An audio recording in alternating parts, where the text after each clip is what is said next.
छठवां काव्यांश है। कहे लखन मुनिशील तुम्हारा, को नहीं जान विदित संसारा। विदित का अर्थ मतलब होता है जानता है। उऋण मतलब ऋण से मुक्त। भय मतलब हुए। और गुरु ऋण मतलब गुरु का ऋण, गुरु का ऋण होता है। कहे लखन मुनिशील तुम्हारा, को नहीं जान विदित संसारा। अब परशुराम निरंतर अपने बल पौरुष का बखान कर रहे हैं, अपनी बड़ाई कर रहे हैं, और लक्ष्मण जी उन पर व्यंग्यात्मक वचन बोल रहे हैं, उनका उपहास कर रहे हैं। और इसी क्रम में लक्ष्मण जी कहते हैं, क्या कहते हैं परशुराम मुनि से कि कहे लखन मुनिशील तुम्हारा, को नहीं जान विदित संसारा। हे मुनिवर, आपके शील स्वभाव को, आपके व्यवहार को संसार में भला कौन नहीं जानता।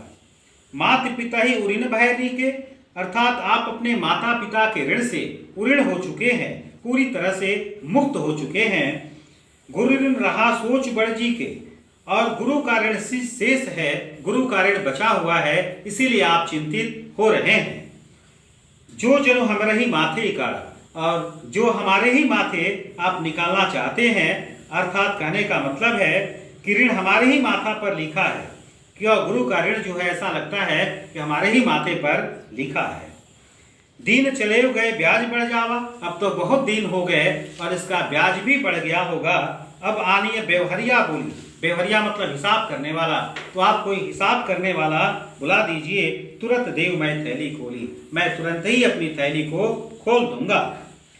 सुनी कटु वचन कुठार सुधारा। ऐसा लखन का वचन सुनकर के, लक्ष्मण जी का वचन सुनकर के, लक्ष्मण जी की वाणी को सुनकर के परशुराम जी जो है अपना फरसा सीधा कर लेते हैं। हाय हाय सब सभा पुकारा, और सभा में हाय हाय की पुकार होने लगती है, हाहाकार होने लगता है। भृगुपर परसु दिखाहु मोही। अब पुनः लक्ष्मण जी कहते हैं कि हे भृगुकुल के शिरोमणि परशुराम जी, आप मुझे बार बार कुल्हाड़ा दिखा रहे हैं, फरसा दिखा रहे हैं। विप्र मतलब ब्राह्मण, विचार मतलब सोच करके, जान करके।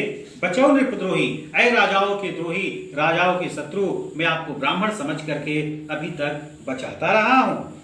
मिले न सुबह कब सुबट रन गाटे। सुबट मतलब योद्धा, गाड़े मतलब अच्छा।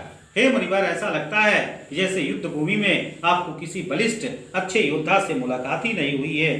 द्विज देवता घरे के बाड़े। द्विज देवता का तात्पर्य ब्राह्मण होता है। हे ब्राह्मण देवता, ऐसा लगता है कि आप घर के ही बड़े हैं।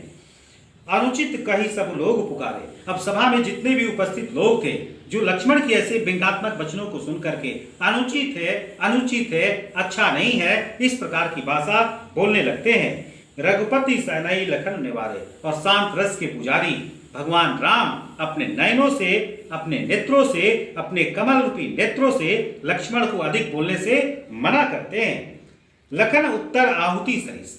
लखन का जो उत्तर था, सरिस मतलब समान, या उपमा अलंकार की अभिव्यक्ति हुई है।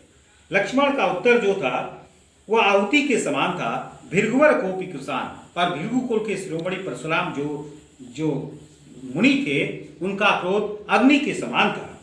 बढ़त देख जल सम वचन, और बढ़ते हुए बात को देख करके, झगड़े को देख करके, जल सम जल के समान वचन को बोले रघुकुलवान। रघुकुल के शिरोमणि जल के समान मीठा वचन बोलते हैं।